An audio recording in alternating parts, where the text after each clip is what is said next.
सामान्य सबैजनालाई हजुरलाई फेरि पनि स्वागत छ मेरो नयाँ ब्लगमा। र आज चाहिँ हामी सानो ब्लग लिएर आएको छु मैले चाहिँ हो। अन्त म र दादा चाहिँ फोटो खिच्नु जाँदैछौँ, सुट गर्नु। अस्ति पनि आएको तर मैले ब्लग बनाइनँ, तर आज चाहिँ म ब्लग बनाउँछु किनकि हेर्नुहोस् न दिन त के भन्नु 4, 5, 5:30 भइसकेको छ, तर पनि हेर्नुहोस् यस्तो रमाइलो छ। म तपाईँलाई देखाउँछु कस्तो हुन्छ भनेर। हामी फोटोहरू खिच्छौँ, त्योहरू पनि म क्लिप हालिदिन्छु आज चाहिँ। ल यता गर्नुहोस्। ल साथीहरू अब चाहिँ यहाँ छु, देख्नु यहाँनिर चिन्नु होला कुन ठाउँ भनेर। यहाँ आइसकेको दादाले सुट गर्दैछ, एकछिन यहाँनिर खिच्छ अरे। अन्त चाहिँ टक्कै अन्तमा घाम यो अन्त यो अन्तुले चाहिँ जहिले पनि च्यालेन्ज गर्छ क्या, ला गाडीको उयो नै बन्द गर्ने एकछिन नै मजा दिएछु। यो गाडी त बन्द गर्नु पनि निकै टाढो जानुपर्छ भने त बन्द गर्नुपर्छ क्या।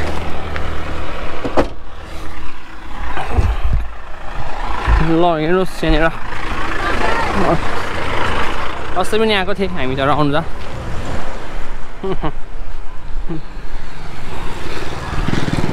हेर्नु न क्या दामी देखेको, तर यहाँ क्यामेरामा देखेको छ कि देखेको छैन कि, तर बबाल आइरहेको छ क्या बबाल। के भन्छ भ्यू कस्तो दामी है,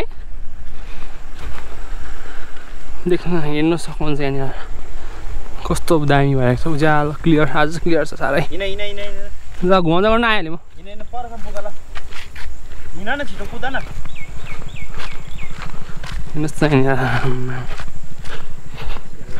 भ्यू चाहिँ क्या भ्यू। आज हामी लिक्थुङ जान्छौँ, त्यहाँबाट पनि हेर्नुहोस् न कस्तो देख्छ। म पनि नयाँ गएको छुइनँ क्या हामी लिक्थुङ, म पनि कस्तो छ होला तर पनि देखाउँछु नि म। आज त भ्लग बनाएको छु मैले।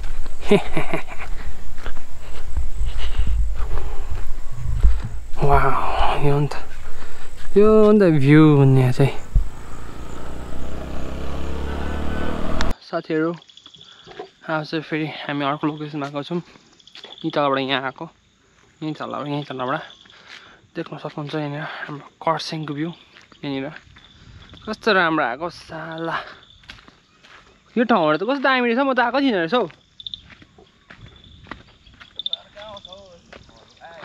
के गाउँ अरे यो, कसले बनाएको? हेर्नुहोस् त यहाँनिर भ्यूको चाहिँ कस्तो रमाइलो छ क्या, कस्तो मजा छ यहाँ। आनन्द पिस क्या, पिस साह्रै पिस। वाह लक गर्नुपर्छ, किन टाढो जानुपर्छ र हामी? ल साथी एकछिनबाट भेटौँ है, तपाईँहरूलाई भेट्छु म। ल साथीहरू म चाहिँ गाडी लक गरेर आइसकेको छु। यहाँनिर हेर्नुहोस् जग्गा कस्तो छ, नयाँ ठाउँ। यो चाहिँ आजको चाहिँ दामी हो क्या, आजको चाहिँ मेरो लागि चाहिँ दामी हो। नयाँ ठाउँ कस्तो दामी। यहाँ तल देख्दै खै देख्छ कि देख्दैन यहाँनिर, यहाँ तल एउटा हाइवे छ कि यहाँ तलतिर, त्यो चाहिँ हाम्रो तल जाने बाटो हो, सिलगढीहरू जाने बाटो हो। र हामी चाहिँ त्यसको ब्याक साइडमा आएको छौँ। र हेर्नुहोस् यहाँनिर त्यस्तै छ मजाको। अब चाहिँ हामी त्यहाँनिर फोटोसोटो खिचेर अलिकति खिच्यौँ, भ्यू हेऱ्यौँ, नयाँ ठाउँ गयौँ।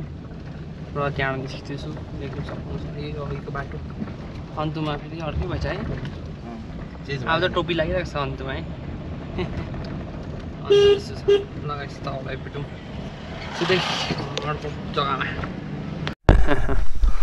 ल साथीहरू अब चाहिँ हामी यहाँनिर लोकेसनमा आएको छौँ। यहाँ देख्नु सक्नुहुन्छ लिक्थुङ भ्यू। अहिले देखाउँछ तँलाई, देखाउँदिनँ। यो चाहिँ हाम्रो लोकेसनको बाटो हो, उकालो जाँदैछौँ। बुढो अगाडि छ एक्साइटेड माइन्ड त्यहाँनिर सिङको हाम्रो बुढो देख्नु सक्नुहुन्छ। यहाँनिर यस्तो छ बाटोहरू, धेरै उकालो छ कि क्या। आउँदैछु त हो अन्त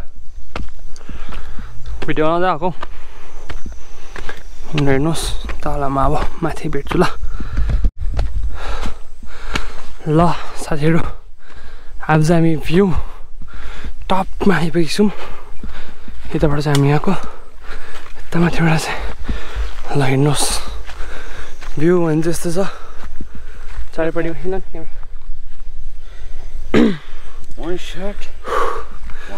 हेर्नुहोस् यहाँनिर भ्यू भने चाहिँ यस्तो छ चारैपट्टि देख्ने क्या। मजाको यहाँबाट ब्रोले चाहिँ उयो गर्दैछ फोटो खिच्दैछ थाक्यो यार साह्रै उकालो थियो यहाँ चाहिँ पहिरो गएको रहेछ नि त है आम्मा यहाँ डेन्जर पहिरो गएको रहेछ हेर्नुहोस् त पहिरो कस्तो पहिरो के छ हुन्छ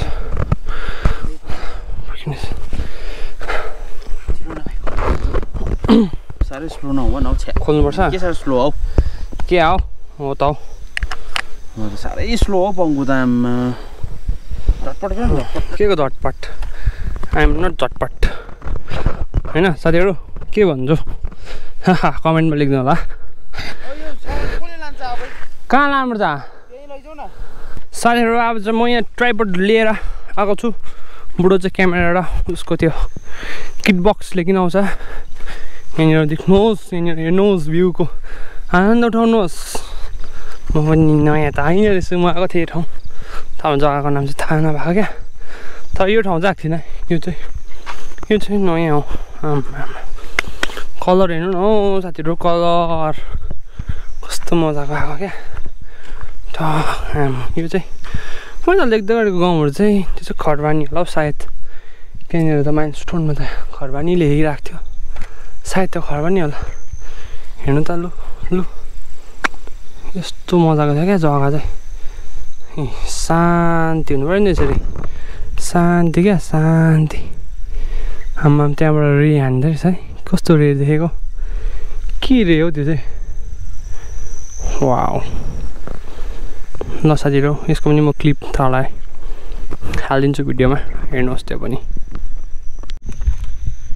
ल साथीहरू आजको लागि यति नै थियो यहाँनिर हाम्रो यो के ठाउँ भयो त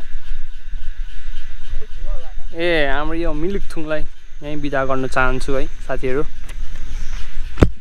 मिलिकथुङलाई यहीँ बिदा गर्न चाहन्छु र यस्तै छ है टाइपड बोक्यो हिँड्यो देख्नु होला यहाँनिर यस्तै छ साथीहरू केही छैन तर म देखाउँछु यस्तै बिजोक भए तापनि अगाडि